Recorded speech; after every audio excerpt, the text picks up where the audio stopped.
kufanya jambo zuri kama hili ambalo litadumu kama kumbukumbu ya kumwenzi kiongozi wetu.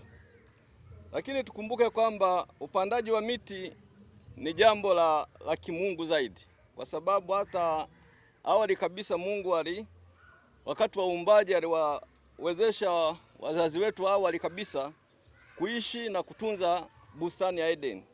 Kwa hiyo sisi tunachokifanya hapa ni jambo la kibiblia na la kiimani zaidi, lakini pia tutakuwa ni jambo pia la kumbukizi ya kudumu. Tumepanda miti kwenye taasisi yetu ambayo ina uongozi mzuri na pia uongozi utaendelea kuitunza. Ni tofauti na miti hii kwenda kuipanda sehemu ambayo hakuna uongozi imara, manake miti hii inaweza isihudumiwe na baadaye kufa. Kwamba uongozi chini ya mganga mfawizi ataendelea kuitunza na kisha kwamba uhifadhi unakuwa endelevu. Basi kwa jambo jema kama hili tuendelee kuomba kwamba uhifadhi ni jambo la imani zaidi, kwamba kila mmoja katika maeneo yake alipo ajitahidi kupanda miti, kwa sababu miti ni uhai, miti ni uhifadhi. Miti ni jambo ambalo sasa hivi katika mambo ya tabia nchi inakuwa ni jambo la kuimarisha hali ya hewa katika nchi pamoja na uhifadhi wake. Kwa hiyo kila mmoja katika nafasi yake ajitahidi kupanda miti kama jambo ambalo kwa kweli tumeshasahau.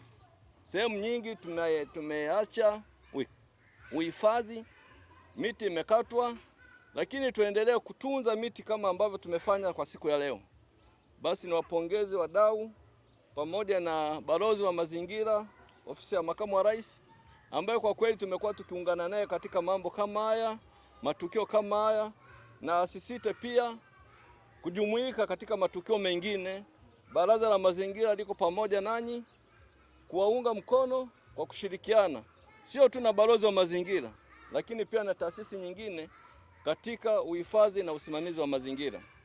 Tukumbuke kwamba katika dira ya 2050 mambo ya mazingira imepewa kipaumbele cha kutosha kabisa. Imekuwa ni nguzo muhimu.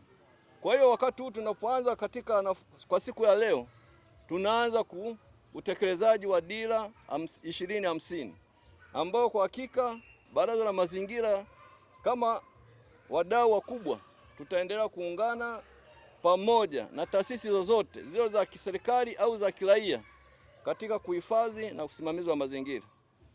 Nemki TV, mazingira yetu, uhai wetu.